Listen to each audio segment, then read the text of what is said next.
Assalamualaikum warahmatullahi wabarakatuh. Kembali lagi bersama dengan saya, Nanang Bagus Bekti dari kanal YouTube saya, lensaedukasi.com. Terima kasih sudah bersama dengan kami dan terima kasih sudah mendukung kanal kami dengan cara subscribe, membagikan video ini ataupun memberikan komentar-komentar yang bermanfaat dalam dunia pendidikan. Sahabatku semuanya, di video kali ini kita akan bersama membahas manfaat blog untuk dunia pendidikan, khususnya untuk kita yang terjun langsung dalam dunia pendidikan, baik sebagai guru, dosen, pendidik, instruktur, dan lain-lainnya. Kita menyadari bahwa peran blog mungkin saat ini mulai tersisihkan oleh lahirnya aplikasi-aplikasi baru dalam bidang IT. Namun demikian, saya melihat blog masih memiliki keunggulan-keunggulan yang itu patut dipertimbangkan oleh kita yang terjun langsung dalam dunia pendidikan, khususnya para guru, pendidik, dosen, dan lain-lainnya. Ada banyak hal yang akan kita bahas dalam kesempatan video kali ini, tetapi diskusi kita akan fokuskan pada 6 manfaat blog untuk dunia pendidikan. Mari kita bahas satu persatu manfaat blog tersebut. Yang pertama, blog sebagai media berbagi ilmu pengetahuan. Dari survei, kemudian diskusi saya dengan para siswa, beberapa mahasiswa, dan juga orang tua, nampaknya banyak yang kesulitan untuk mendapatkan akses materi belajar. Kita menyadari kadang-kala kita hanya menyuruh siswa untuk mencari di YouTube, kemudian mempergunakan Google, dan lain-lain. Tugas kita sebagai seorang guru salah satunya adalah menyediakan semua materi, bahan ajar untuk siswa kita, dan juga materi yang bisa diakses oleh orang tua. Di sekolah biasanya ada website, tetapi website pun juga tidak berkembang dengan maksimal, sehingga website sekolah cenderung hanya menampilkan informasi-informasi terkait dengan sekolah dan kegiatan sekolah, tidak banyak dipergunakan untuk menampilkan materi-materi pelajaran. Sebagai seorang guru, karena kita ditugaskan untuk memberikan materi pelajaran, alangkah baiknya jika kita mempersiapkan materi kita itu dalam sebuah media online yang kita sebut dengan blog. Nah, di blog ini kita bisa menulis, kemudian posting video yang kita ambil dari YouTube, kemudian kita juga bisa menempelkan atau menyematkan link ke Google Drive, artikel-artikel yang bisa diunduh langsung oleh para siswa. Jadi pendek kata, blog bisa kita pergunakan sebagai database kita untuk menampung semua materi pelajaran yang nanti bisa dimanfaatkan oleh para siswa. Sehingga ketika kita mulai mengajar, kita tinggal memberikan link URL blog kita kepada para siswa. Dengan demikian, para siswa tidak kebingungan mencari materi bahan pelajaran atau bahan ajar untuk kita sendiri yang akan kita sampaikan kepada para siswa. Para siswa dan orang tua dengan mudah bisa menemukan melalui blog yang sudah kita kembangkan. Di situ blog sudah terisi dengan materi-materi yang bisa diakses oleh para siswa. Kemudian manfaat yang kedua adalah koneksi dengan orang tua. Dalam dunia pendidikan, peran orang tua sangat penting. Bahkan saat ini saya sering juga menjumpai banyak grup-grup WA ataupun grup orang tua yang berisi para orang tua, kemudian wali kelas dan juga para guru yang dipergunakan untuk diskusi seputar kegiatan para siswa. Dan tidak jarang wali kelas, para guru juga mengirimkan posting materi-materi pelajaran kepada para orang tua, sehingga orang tua bisa mendampingi anak-anaknya untuk belajar secara mandiri. Problem yang ada dengan WA adalah pesan itu mudah hilang jika tertumpuk dengan pesan-pesan yang lain, dan dengan WA juga banyak orang tua ketakutan apabila menerima kiriman file dalam bentuk tertentu, misalnya PDF. Karena akhir-akhir ini juga marak WA group disusupi oleh nomor-nomor yang memang sudah kena hack, sehingga bisa mengirimkan file-file yang sangat berbahaya untuk handphone ataupun para orang tua. Sehingga ketika kita lengah, justru data kita bisa diambil oleh aplikasi tersebut. Nah, dengan memberikan link URL yang bagus, yang terpercaya, maka orang tua tidak akan kerepotan mencari bahan ajar yang bisa diunduh, dipergunakan untuk mendampingi anak-anak mereka belajar secara mandiri. Dari awal para guru membangun koneksi dengan para orang tua, menyampaikan bahwa materi bahan pelajaran bisa diunduh dari blog yang sudah disediakan oleh setiap guru tersebut. Pasti orang tua akan sangat bahagia karena selama ini orang tua juga kesulitan untuk mendapatkan bahan ajar atau bahan pelajaran yang bisa dipergunakan untuk membantu para siswa belajar. Ada beberapa kasus para guru justru tidak siap memberikan bahan atau materi pelajaran untuk para siswa.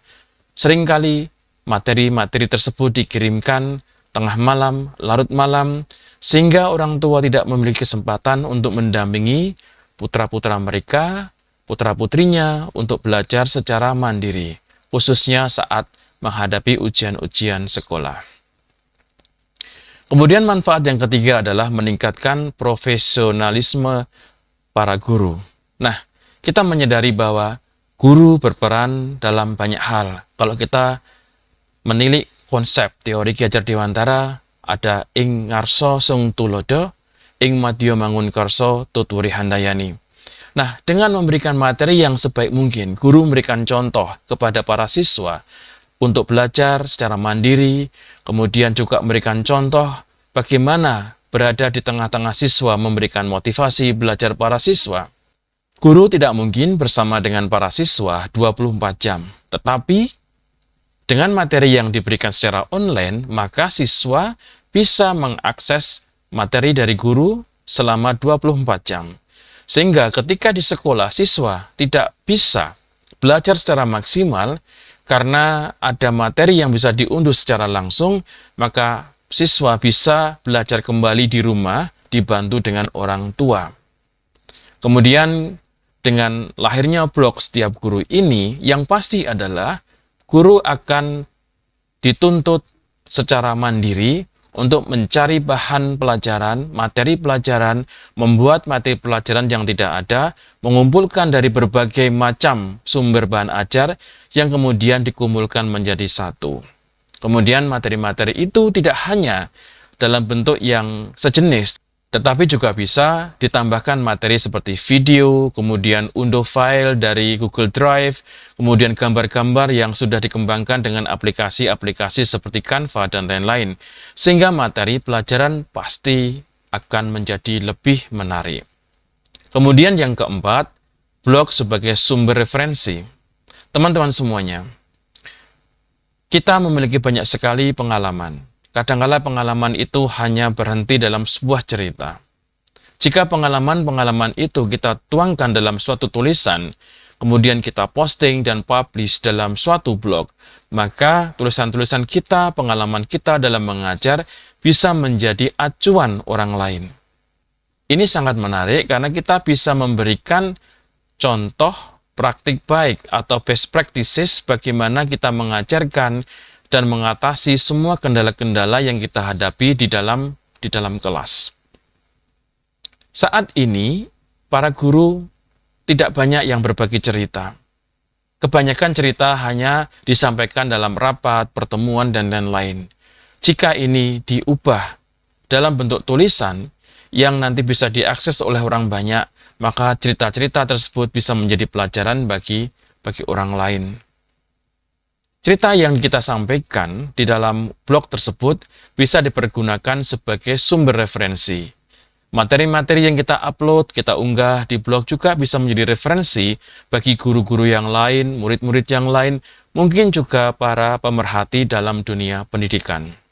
Saya yakin kita memiliki banyak hal yang positif, yang bermanfaat, yang bisa dipergunakan sebagai sumber referensi oleh masyarakat luas.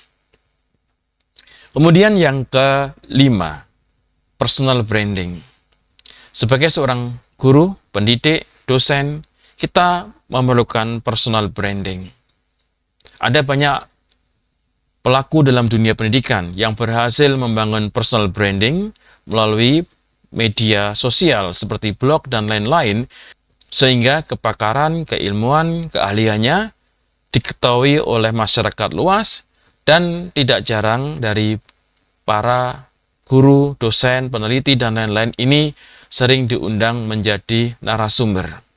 Misalnya kita guru bahasa Inggris sering membuat video-video, konten-konten, materi pembelajaran bahasa Inggris, maka tidak menutup kemungkinan kita akan dihubungi oleh penerbit, sekolah, kemudian lembaga-lembaga untuk berbagi atau memberikan seminar, konferensi, dan lain-lain seputar keahlian kita yang sudah kita publikasikan di blog tersebut. Oleh karena itu, blog menjadi media orang luar, orang lain mengenal diri kita beserta dengan keahlian, kemampuan, dan potensi-potensi yang kita miliki. Untuk membangun personal branding, kita membutuhkan waktu yang tidak cepat. Dengan mempergunakan blog yang kita bangun secara bertahap, insya Allah ini menjadi sarana yang baik, orang akan mengenal siapa diri kita. Kemudian yang keenam, sebagai media promosi. Para sahabat semuanya, dengan mempergunakan blog itu menjadi media promosi online yang sangat efektif, karena bisa didapatkan, ditemukan melalui kolom pencarian seperti Google dan lain-lain. Nah, saat ini kita mempergunakan Google ataupun Bing dan lain-lain sebagai mesin pencari informasi yang kita butuhkan. Ada jutaan web, mungkin miliaran web yang sudah ada secara online. Meskipun kita berkompetisi satu sama lain, tetapi jika kita memberikan materi-materi yang sangat spesifik dan diperlukan oleh masyarakat, maka materi-materi tersebut akan diperlukan. Dalam suatu blog, di samping kita posting materi pelajaran, kita juga posting informasi tentang sekolah. Maka secara tidak langsung sekolah kita akan dikenal oleh masyarakat luas, dan tentu ini menjadi suatu promosi yang baik. Kemudian contoh berikutnya adalah, dalam suatu sekolah, jika itu terdapat misalnya 10 guru, 15 guru, dan setiap guru memiliki blog yang bagus, kita bisa membayangkan sekolah tersebut terpromosikan secara langsung oleh 15 guru. Sehingga ini menjadi sarana yang baik untuk memperkenalkan sekolah ke masyarakat umum secara gratis melalui komponen-komponen yang ada di sekolah, yaitu Bapak dan Ibu guru. Para sahabat semuanya, demikian sharing kita pada kesempatan kali ini untuk bersama kita membahas 6 manfaat dari blog bagi para pendidik, guru, dosen, dan profesi-profesi lain yang berhubungan dengan pendidikan. Semoga video pendek kali ini bermanfaat. Jangan lupa untuk mendukung kanal YouTube ini dengan cara klik subscribe, membagikan video kami. Semoga bisa bermanfaat untuk masyarakat luas. Terima kasih, sampai ketemu kembali di video-video berikutnya. Akhirul kalam, wabillahi taufiq wal hidayah. Wassalamualaikum warahmatullahi wabarakatuh.